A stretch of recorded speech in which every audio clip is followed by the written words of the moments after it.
മാധുരപൂർണ്ണ പ്രശോഭിതം ഈ ജീവിതം, ആർദ്രമാം ദൈവസ്നേഹം നിറയും പൂവനം. മാധുരപൂർണ്ണ പ്രശോഭിതം ഈ ജീവിതം, ആർദ്രമാം ദൈവസ്നേഹം നിറയും പൂവനം. സ്നേഹദീപനാളമായി വിളങ്ങും ധന്യജീവിതം.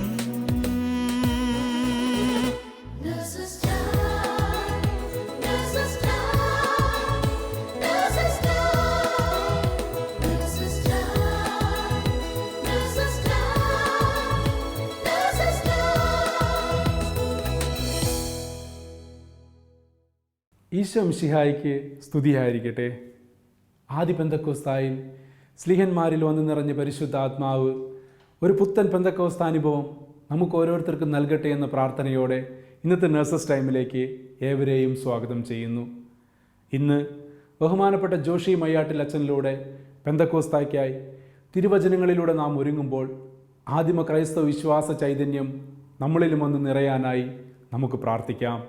യേശുവിൽ പ്രിയ നഴ്സ് സുഹൃത്തുക്കളെ, നിങ്ങൾക്ക് യേശുവിൻ്റെ തിരുനാമത്തിൽ വന്ദനം. നഴ്സിംഗ് മിനിസ്ട്രിയിൽ വീരേതിഹാസങ്ങൾ രചിക്കപ്പെടുന്ന കാലഘട്ടത്തിലൂടെ കടന്നു പോവുകയാണ് നമ്മൾ. ഫ്ലോറൻസ് നൈറ്റിംഗേൽ പണ്ട് പറഞ്ഞത് ഞാൻ ഓർക്കുന്നു, nursing is the finest art. Fine art എന്നല്ല, ഫൈൻ ആർട്ട് നമുക്കറിയാം, ഇറ്റ്സ് ദ ഫൈനസ്റ്റ് ആർട്ട് എന്നാണ് പറഞ്ഞത്. Nursing is the finest art. അതിനോട് കൂട്ടിച്ചേർക്കാൻ ഞാൻ ആഗ്രഹിക്കുന്നു, nursing is the finest art of love. Nursing is the finest art of love എന്നുള്ളത് ഇന്ന് നമ്മൾ കണ്ടുകൊണ്ടിരിക്കുകയാണ്. 30 ലക്ഷത്തോളം പേര് ലോകമെമ്പാടുമായി കൊറോണ ബാധിതരായ ഈ സാഹചര്യത്തിൽ അതിൽ 10% പേരും ആരോഗ്യരംഗത്ത് ജോലി ചെയ്യുന്നവരാണ്. അതിൽ നല്ലൊരു പങ്കും നഴ്സുമാരാണെന്ന യാഥാർത്ഥ്യം സുഹൃത്തുക്കളെ, nursing ministry is the finest art of love എന്ന യാഥാർത്ഥ്യത്തിലേക്ക് തന്നെയാണ് വിരൽ ചൂണ്ടുന്നത്.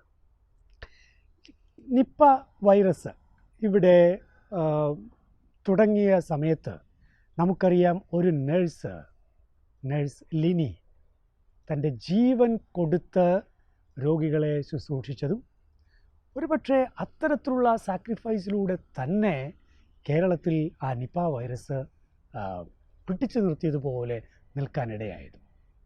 ലോകമെമ്പാടും നഴ്സുമാരുടെ വീരേതിഹാസ കഥകൾ രചിക്കപ്പെട്ടുകൊണ്ടിരിക്കുന്ന കാലമാണ്.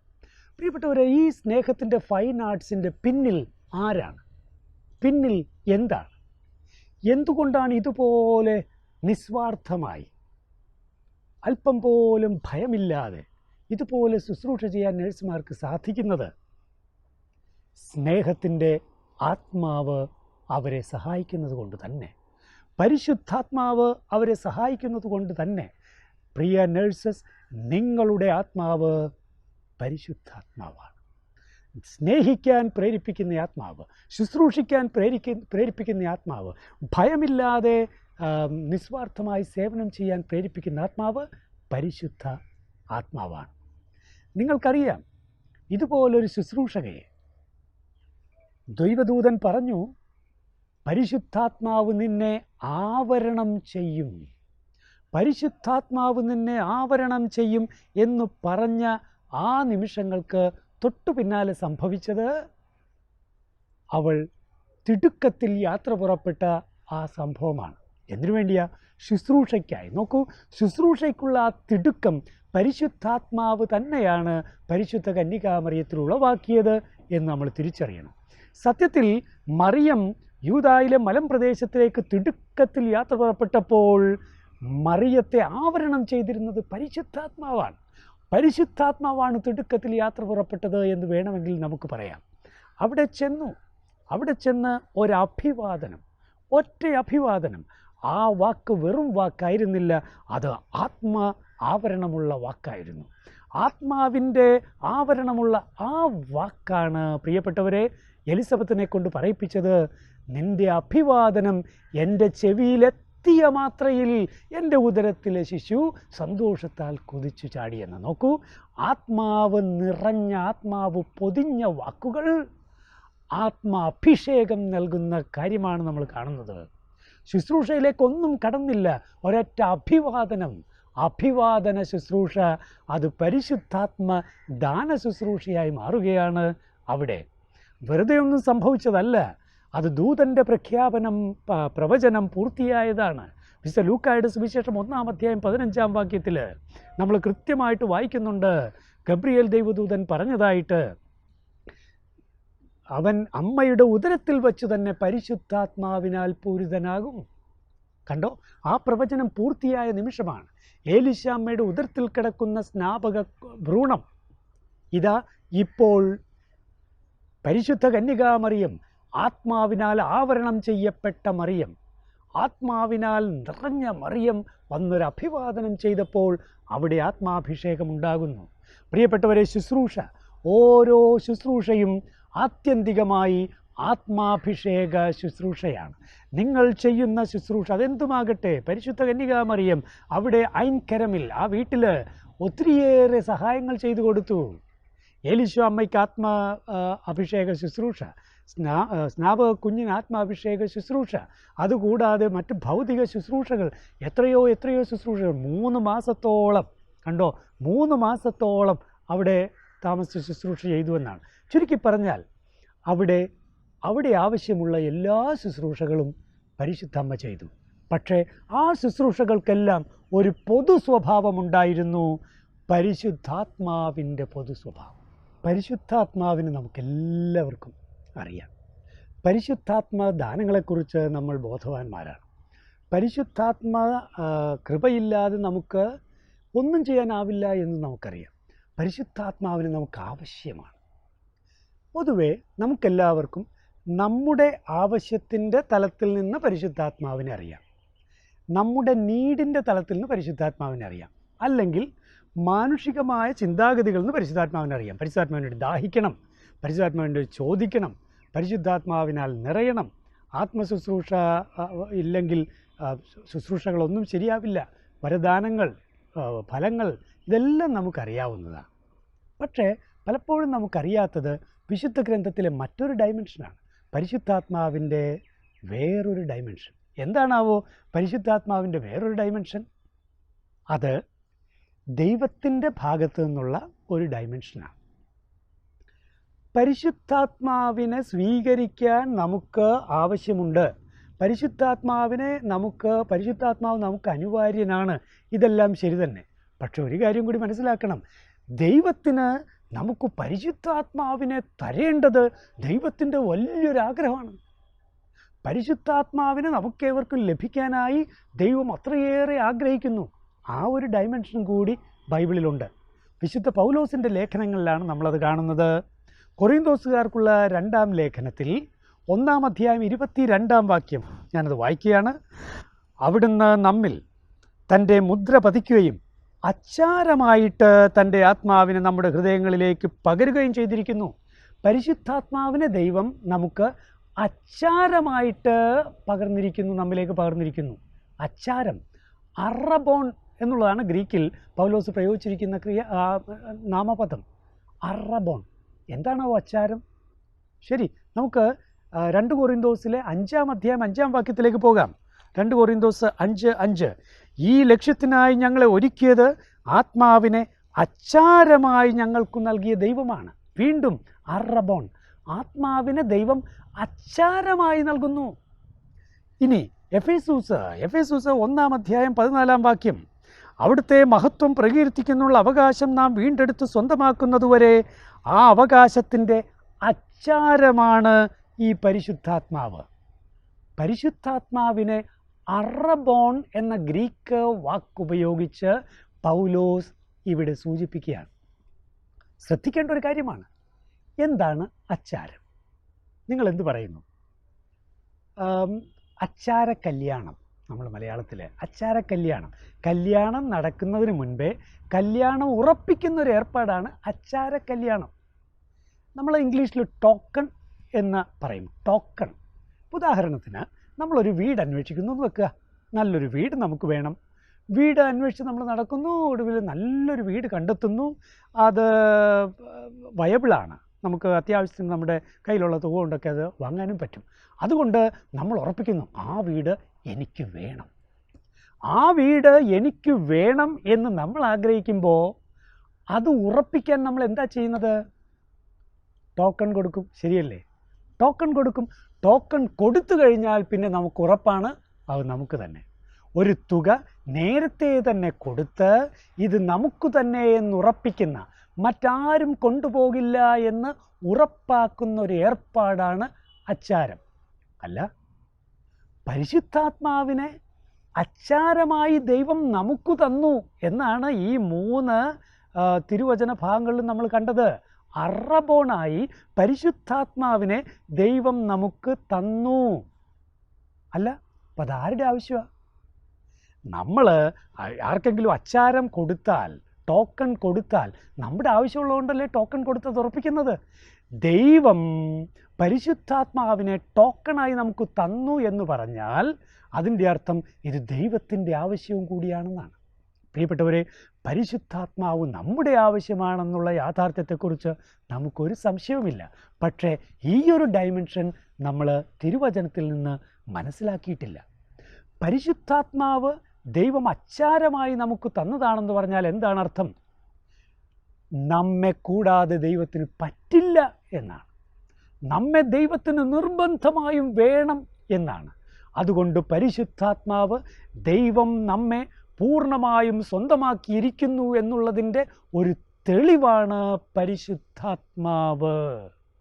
ഒരു വീട് നഷ്ടപ്പെട്ടു പോകാൻ നമ്മൾ ആഗ്രഹിക്കാത്തത് കൊണ്ട് അവിടെ ടോക്കൺ കൊടുത്തതുപോലെ നാം നഷ്ടപ്പെട്ടു പോകാൻ ദൈവം ഒരിക്കലും ആഗ്രഹിക്കാത്തതിനാൽ പരിശുദ്ധാത്മാവിനെ ദൈവം നമുക്ക് ഉറപ്പായി തന്നിരിക്കുന്നു, അച്ചാരമായി തന്നിരിക്കുന്നു.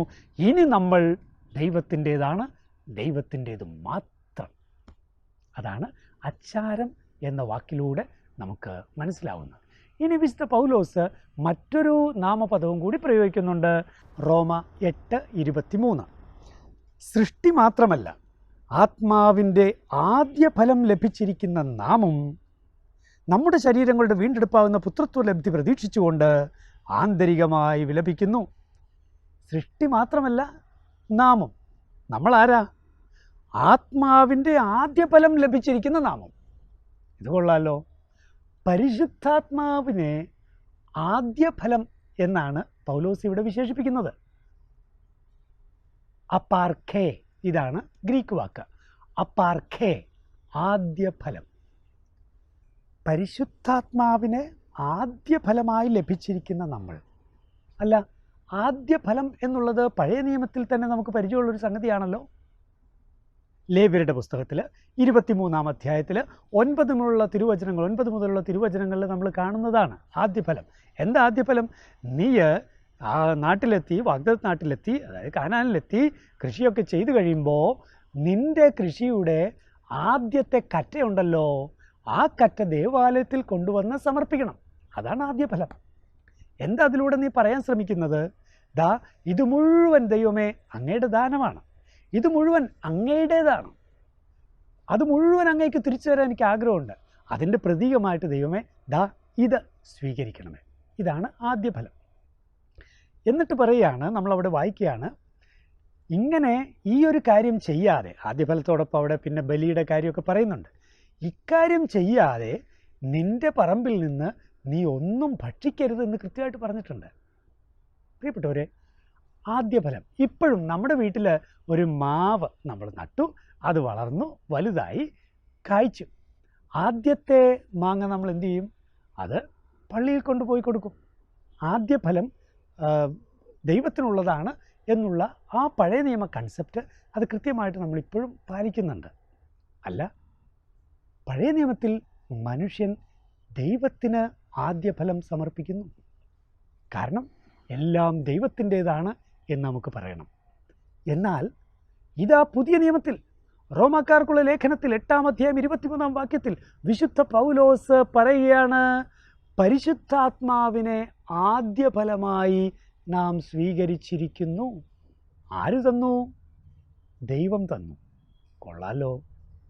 പഴയ നിയമത്തിൽ ദൈവത്തിന് മനുഷ്യൻ തങ്ങളുടെ ഫലങ്ങളിൽ നിന്നെല്ലാമുള്ള ആദ്യഫലം സമർപ്പിക്കുന്നു.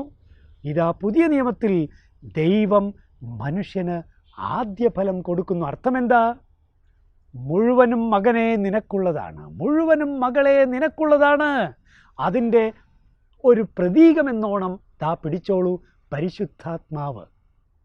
സ്വർഗം മുഴുവൻ നിൻ്റേതാണ്, നിത്യത മുഴുവൻ നിൻ്റേതാണ്, എല്ലാം നിൻ്റേതാണ് മോനെ മോളെ. ദാ അതിൻ്റെ ആദ്യഫലമായി നീ സ്വീകരിക്കൂ പരിശുദ്ധാത്മാവിനെ. പ്രിയപ്പെട്ടവരെ, ആദ്യഫലം എന്ന ആ ഒരു വാക്കിൻ്റെ പ്രയോഗം സത്യത്തിൽ ദൈവം നമ്മെ എത്രമാത്രം ആദരിക്കുന്നു എന്നതിൻ്റെ തെളിവാണ്. ആദ്യഫലം. അച്ചാരം എന്ന വാക്ക് ദൈവം നമ്മെ എത്രമാത്രം കൊതിക്കുന്നു എന്നതിൻ്റെ തെളിവാണ്. പരിശുദ്ധാത്മാവിനെ തരുന്ന ദൈവം നമുക്ക് വേണ്ടിയുള്ള അവിടുത്തെ ദാഹത്തെ പ്രകടമാക്കുകയാണ്. പരിശുദ്ധാത്മാവ് അച്ചാരമായി എന്നിലേക്ക് വന്നിരിക്കുന്നത് ദൈവത്തിന് എന്നെ കൂടാതെ വയ്യ എന്നതിൻ്റെ തെളിവാണ്. പരിശുദ്ധാത്മാവിനെ ആദ്യഫലമായി ഞാൻ സ്വീകരിച്ചിരിക്കുന്നത് ദൈവം എന്നെ എത്രമാത്രം ആദരിക്കുന്നു എന്നതിൻ്റെ തെളിവാണ്. ഈ ദൈവത്തിന് എങ്ങനെയാണ് നമ്മൾ നന്ദി പറയേണ്ടത്? ഈ ആത്മാവിനെ സ്വീകരിച്ച് ആത്മാവിൻ്റെ നിറവിൽ വളർന്ന് തീർച്ചയായും നാം പൂർണ്ണമായും ദൈവത്തിൻ്റേതാണെന്ന് പറഞ്ഞുകൊണ്ടും ദൈവമേ അങ്ങനെ ഇങ്ങനെ ആദരിക്കാൻ ഞാൻ ആരാണ് എന്ന് ചോദിച്ച് എളിമയോടെ ദൈവത്തെ മഹത്വപ്പെടുത്തി ജീവിച്ചുകൊണ്ടുമാണ്. അങ്ങനെ പരിശുദ്ധാത്മാവിനെ ദൈവത്തിൻ്റെ വീക്ഷണകോണിൽ നിന്ന്, ദൈവത്തിൻ്റെ വശത്ത് നിന്ന് നമ്മൾ കാണുകയായിരുന്നു. ഇനി നമുക്ക് പരിശുദ്ധാത്മാവും നമ്മളും തമ്മിലുള്ള ബന്ധത്തെക്കുറിച്ച് ഒന്ന് ചിന്തിക്കാം. പ്രിയപ്പെട്ടവരെ, പരിശുദ്ധാത്മാവ് ഒരു ശക്തിയാണോ? തീർച്ചയായും ദൈവത്തിൻ്റെ ശക്തിയാണ് പരിശുദ്ധാത്മാവ്.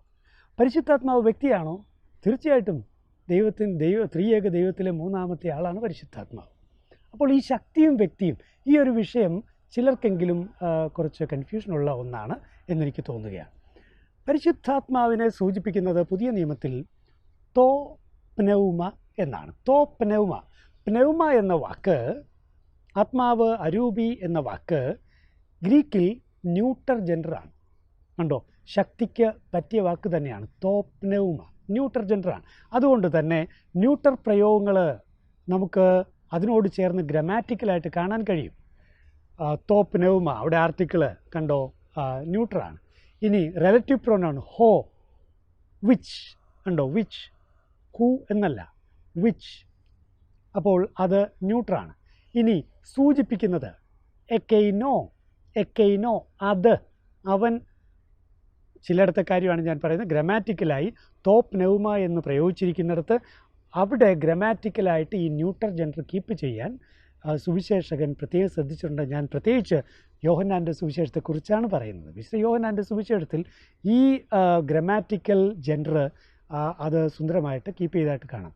ഔത്തോ, അത്, അത്.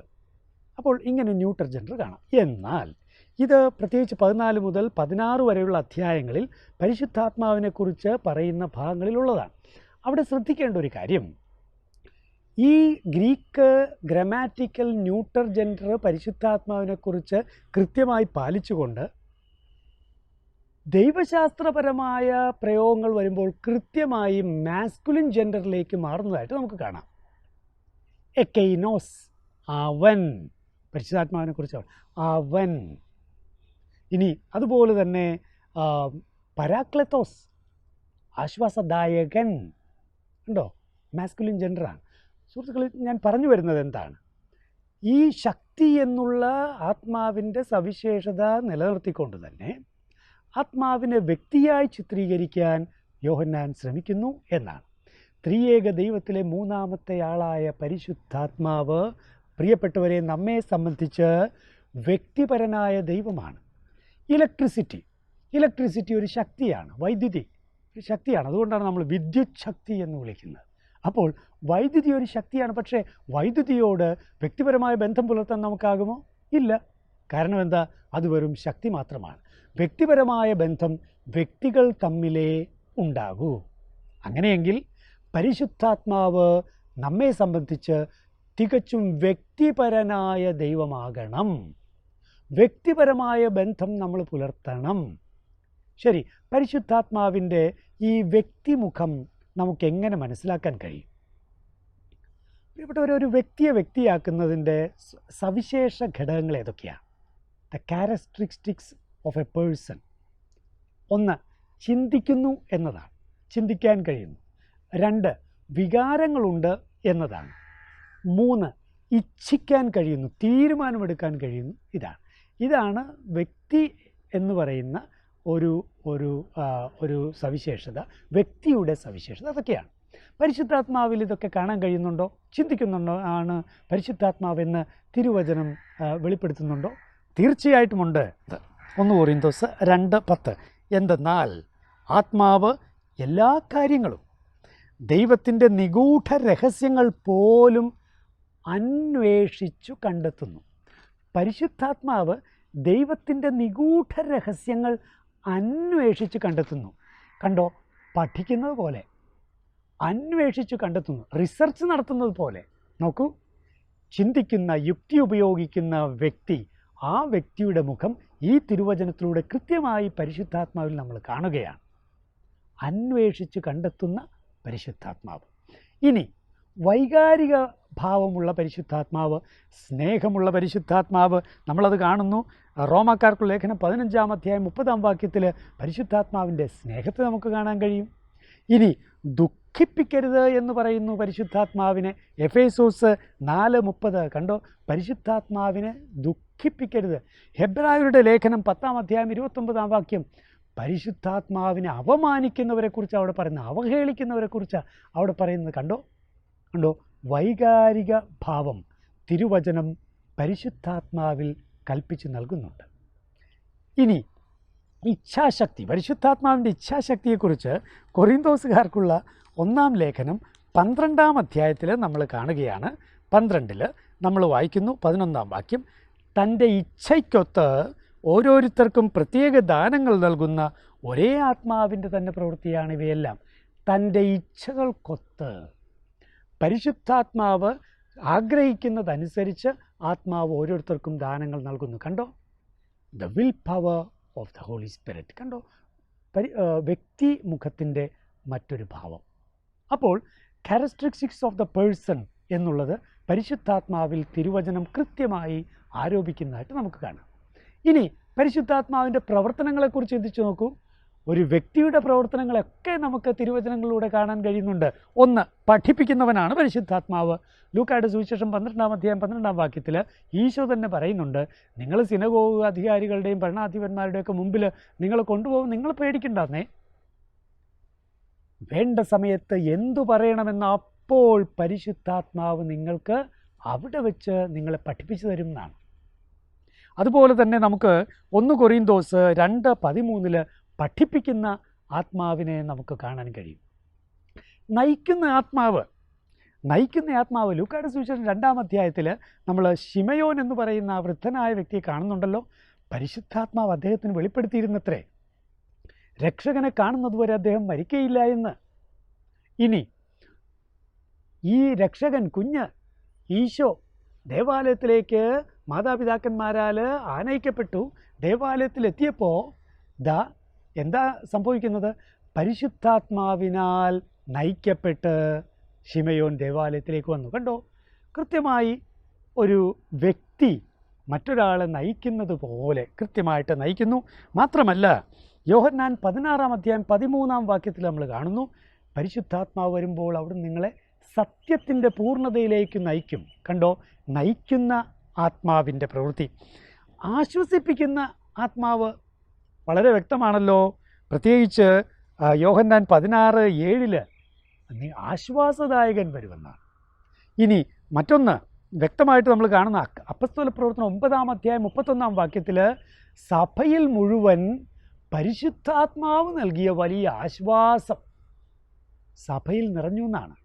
സഭയിൽ ആത്മാവിൻ്റെ സാന്ത്വനങ്ങൾ ലഭിച്ചു എന്നാണ് സഭ ശക്തിപ്പെട്ട കാര്യം അവിടെ പറയുമ്പോൾ. ഇനി കൽപ്പിക്കുന്ന ആത്മാവ് അപ്പസ്തോല പ്രവർത്തനം 8-ാം അധ്യായത്തിൽ 29-ാം വാക്യത്തിൽ പീലിപ്പോസ് ഷണ്ടനായ എത്യോപ്യക്കാരനായ ഷണ്ടൻ്റെ രഥം പോകുമ്പോൾ പീലിപ്പോസിനോട് ആത്മാവ് പറയാണ്, അപ്പോൾ അതിനടുത്തുകൂടെ അങ്ങോട്ട് നടന്നേ, ഈ രഥത്തിനടുത്ത് ചേർന്ന് നടക്കൂ, പരിശുദ്ധാത്മാവ് പറയുകയാണ്. അതുപോലെ തന്നെ നമുക്ക് കാണാൻ കഴിയുന്നു 10-ാം അധ്യായം 19-ാം വാക്യത്തിൽ. ഏതാ സംഭവം? കൊർണേലിയൂസിൻ്റെ വീട്ടിൽ നിന്ന് ആളുകൾ വന്നിരിക്കുക. അപ്പോൾ പത്രോസ് ചിന്തിച്ചുകൊണ്ടിരിക്കുക. അപ്പോൾ പത്രോസിനോട് പരിശുദ്ധാത്മാവ് കൽപ്പിക്കുന്നു, ദേ 3 പേരെ ഞാനാണ് വിട്ടിരിക്കുന്നത്, ഞാൻ കൊണ്ടുവന്നിട്ടുണ്ട്, ദാ അവരുടെ അടുത്തേക്ക് ചെന്ന് അവരുടെ കൂടെ അങ്ങോട്ട് പോയേ. കണ്ടോ, പരിശുദ്ധാത്മാവ് നയിക്കുകയാണ്. ഇനി പരിശുദ്ധാത്മാവും മനുഷ്യരും തമ്മിലുള്ള ഇടപെടലുകളെ തിരുവചനം വിവരിക്കുമ്പോൾ അവിടെ വളരെ രസകരമായ ഈ വ്യക്തിമുഖം പരിശുദ്ധാത്മാവിന് തിരുവചനം വെച്ചു കൊടുക്കുന്നുണ്ട്. അനനിയാസ്, സഫീറ, അപ്പസ്തോല പ്രവർത്തനം 5-ാം അധ്യായത്തിലെ സംഭവമാണല്ലോ, 5:3. അവിടെ അനനിയാസിനും സഫീറയ്ക്കും ഉണ്ടായ ആ ദുരന്തം അവിടെ പറയുന്നത്, പത്രോസ് പറയുന്നു, നിങ്ങൾ പരിശുദ്ധാത്മാവിനോട് നുണ പറഞ്ഞിരിക്കുന്നു. പരിശുദ്ധാത്മാവിനോട് നുണ പറഞ്ഞ അനനിയാസും സഫീറയും. ഇനി പരിശുദ്ധാത്മാവിനോട് മല്ലടിക്കുന്നവരാണ് നിങ്ങൾ. ആരാ പറഞ്ഞത്? സ്തെഫാനോസ്. ആരോടാ പറഞ്ഞത്? സാൻഹെദ്രിൻ സംഘത്തിലെ അംഗങ്ങളോടാ പറഞ്ഞത്. പരിശുദ്ധാത്മാവിനോട് നിങ്ങൾ മല്ലടിക്കുന്നു. കണ്ടോ, പരിശുദ്ധാത്മാവിനെ ഒരു വ്യക്തിയായി അവതരിപ്പിച്ചിരിക്കുന്നു. ഇനി രസകരമായ മറ്റൊരു ഭാഗം അപ്പസ്തോല പ്രവർത്തനത്തിൽ 5-ാം അധ്യായം 32-ാം വാക്യത്തിൽ നമ്മൾ വായിക്കുന്നുണ്ട്, ഞങ്ങളിതിന് സാക്ഷികളാണ്, പരിശുദ്ധാത്മാവും സാക്ഷിയാണ്. ഞങ്ങൾ സാക്ഷികളാണ്, പരിശുദ്ധാത്മാവും സാക്ഷിയാണ്. കണ്ടോ, അപ്പസ്തോലന്മാരോട് ചേർന്ന് സാക്ഷ്യം വഹിക്കുന്ന പരിശുദ്ധാത്മാവ്. അതുപോലെ തന്നെ നമുക്ക് 15-ാം അധ്യായം അപ്പസ്തോല പ്രവർത്തനം 15-ാം അധ്യായം 28-ാം വാക്യത്തിൽ നമ്മൾ കാണുകയാണ്. ഏതാണ് സംഭവം? അത് ജെറുസലം സൂനഹദോസ് കൂടിയതാണ്. വിശേഷം എന്താണെന്ന് നിങ്ങൾക്കറിയാം. വിജാതീയർ അവരുടെ കാര്യത്തിൽ എന്തു തീരുമാനം വേണം, പരിച്ഛേദനം വേണോ വേണ്ടയോ, അവസാനം ഒരു തീരുമാനത്തിലെത്തി. ഏതാനും ചെറിയ കാര്യങ്ങൾ പറഞ്ഞിട്ട് പറയുകയാണ്, ദാ ഇത്രയും കാര്യങ്ങൾ മാത്രം നിങ്ങൾ അനുഷ്ഠിച്ചാൽ മതി, നിങ്ങളെ ഇതിനേക്കാൾ കൂടുതൽ ഭാരം ചുമത്തി ബുദ്ധിമുട്ടിക്കരുത് എന്ന് പരിശുദ്ധാത്മാവിനും ഞങ്ങൾക്കും തോന്നി. പരിശുദ്ധാത്മാവിനും ഞങ്ങൾക്കും തോന്നി. വളരെ കൃത്യമായ പറച്ചിലാണ്, ഞങ്ങളും പരിശുദ്ധാത്മാവും. പ്രിയപ്പെട്ടവർ, അതുപോലെ തന്നെ ദൈവദൂഷണം, എല്ലാ പാപങ്ങളും ക്ഷമിക്കപ്പെടും, പക്ഷേ പരിശുദ്ധാത്മാവിനെതിരായിട്ടുള്ള ദൂഷണം ക്ഷമിക്കപ്പെടുകയില്ല, പാപം ക്ഷമിക്കപ്പെടുകയില്ല എന്ന് കൃത്യമായി മത്തായി 12:31, മാർക്കോസ് 3:29 ഇവിടെ എല്ലാം കാണുകയാണ്. പ്രിയപ്പെട്ട നേഴ്സ് സുഹൃത്തുക്കളെ, പരിശുദ്ധാത്മാവിൻ്റെ ഈ വ്യക്തിപരമായ മുഖം എന്തിനാണ് ഞാൻ ഇവിടെ തിരുവചനങ്ങളിലൂടെ കൂടുതലായി നിങ്ങൾക്ക് വെളിപ്പെടുത്തി തന്നത്? അത് വ്യക്തിപരമായ ബന്ധം പരിശുദ്ധാത്മാവിനോട് നമ്മൾ സ്ഥാപിക്കാൻ വേണ്ടിയാണ്. പരിശുദ്ധ കന്യക മറിയത്തിനുണ്ടായിരുന്ന ആ ഒരു ബന്ധം, വ്യക്തിപരമായ ബന്ധം, പ്രിയപ്പെട്ടവരെ, ഗുഡ് മോർണിംഗ് ഹോളി സ്പിരിറ്റ് എന്ന് വിളിക്കാൻ തക്ക ആ ഒരു ബന്ധം, അങ്ങനെ ഒരു ബന്ധത്തിലേക്ക് വന്നാൽ എന്താ ഗുണം? പരിശുദ്ധാത്മാവിൻ്റെ ഫലങ്ങൾ നമ്മുടെ ജീവിതത്തിലുണ്ടാകും. സ്നേഹം, ക്ഷമ, ദയ, നന്മ, വിശ്വസ്തത, ആത്മസംയമനം, ഇതെല്ലാം പരിശുദ്ധാത്മാവിൻ്റെ ഫലങ്ങളാണ്. നിങ്ങളുടെ ശുശ്രൂഷ പരിശുദ്ധാത്മ നിറവുള്ള ശുശ്രൂഷയാകാൻ പരിശുദ്ധാത്മാവിനോട് വ്യക്തിപരമായ ബന്ധം പുലർത്തൂ. ദൈവം നിങ്ങളെ അനുഗ്രഹിക്കട്ടെ. ഈ ഒരു പെന്തക്കോസ്ത ലോകത്തിലുള്ള സകല നഴ്സുമാർക്കും തങ്ങളുടെ വീരേതിഹാസങ്ങൾ ഇനിയും വർദ്ധിപ്പിക്കാനും സ്നേഹത്തോടെ, ശാന്തതയോടെ, ആത്മാഭിഷേകം നൽകിക്കൊണ്ട് തന്നെ ശുശ്രൂഷ ചെയ്യാൻ ഇടയാക്കട്ടെ. കർത്താവ് നിങ്ങളെ സമൃദ്ധമായി അനുഗ്രഹിക്കട്ടെ. നിങ്ങൾക്ക് എൻ്റെ എല്ലാവിധ അഭിനന്ദനങ്ങളും ഭാവുകങ്ങളും നേരുന്നു. നിങ്ങളെ ദൈവം സമൃദ്ധമായി അനുഗ്രഹിക്കട്ടെ. ബഹുമാനപ്പെട്ട ജോഷി അച്ഛനിലൂടെ പരിശുദ്ധാത്മാവായ ദൈവം നമ്മോട് സംസാരിച്ചതിനെ ഓർത്ത് നമുക്ക് അവിടത്തേക്ക് നന്ദി പറയാം. വധിക്കപ്പെടുന്നതിന് തൊട്ട് മുൻപ് പരിശുദ്ധാത്മാവിനാൽ നിറഞ്ഞ് സ്വർഗത്തിലേക്ക് നോക്കി ദൈവീക മഹത്വം ദർശിച്ച വിശുദ്ധ സ്റ്റെഫാനോസിനെ പോലെ ഈ കൊറോണ മഹാമാരിയുടെ ക്ലേശങ്ങൾക്കിടയിലും സ്വർഗത്തെ ലക്ഷ്യം വെച്ചുകൊണ്ട് ഓടുവാൻ പരിശുദ്ധാത്മാവായ ദൈവം ഈ പെന്തക്കോസ്തായിലൂടെ നമ്മളെ ഓരോരുത്തരെയും സഹായിക്കട്ടെ. അതിനുള്ള കൃപയ്ക്കായി ലോകമെമ്പാടുമുള്ള എല്ലാ നഴ്സുമാരെയും അവരുടെ കുടുംബങ്ങളെയും പരിശുദ്ധ അമ്മയുടെ വിമല ഹൃദയം വഴി ഈശോയ്ക്ക് സമർപ്പിച്ച് നമുക്ക് പ്രാർത്ഥിക്കാം. ഓരോ നഴ്സും ഒരു വിശുദ്ധനായി തീരട്ടെ, വിശുദ്ധയായി തീരട്ടെ. ദൈവമാതാവും ഞങ്ങളുടെ അമ്മയുമായ കന്യകാമറിയമേ, ഫാത്തിമാനാഥേ, എന്നെയും എൻ്റെ കുടുംബത്തെയും തിരുസഭയെയും മാനവകുലത്തെയും ലോകമെമ്പാടുമുള്ള നേഴ്സുമാരെയും അങ്ങേ വിമല ഹൃദയത്തിന് പ്രതിഷ്ഠിക്കുന്നു. അങ്ങേ ശക്തിയുള്ള സംരക്ഷണത്തിൽ ഞങ്ങളെ കാത്തുകൊള്ളണമേ. അങ്ങ് ഞങ്ങളുടെ നാഥയും സംരക്ഷകയുമാകണമേ. ആത്മീയവും ശാരീരികവുമായ സകല അപകടങ്ങളിലും ക്ലേശങ്ങളിലും നിന്ന് ഞങ്ങളെ രക്ഷിച്ചുകൊള്ളണമേ.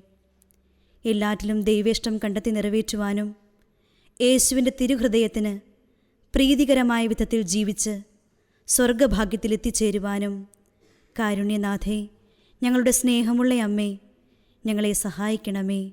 ആമേൻ.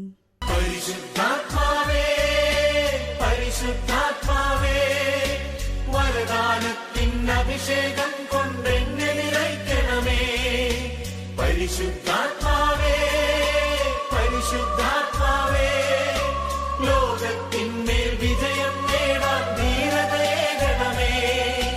ജലപ്പരപ്പിൽ ചലിച്ചു നിന്നൊരു പരിശുദ്ധാത്മാവേ, ജനകോടികളിൽ ജ്വലിച്ചു നിന്നൊരു പരിശുദ്ധാത്മാവേ, ജലപ്പരപ്പിൽ ചലിച്ചു നിന്നൊരു പരിശുദ്ധാത്മാവേ, ജനകോടികളിൽ ജ്വലിച്ചു നിന്നൊരു പരിശുദ്ധാത്മാവേ.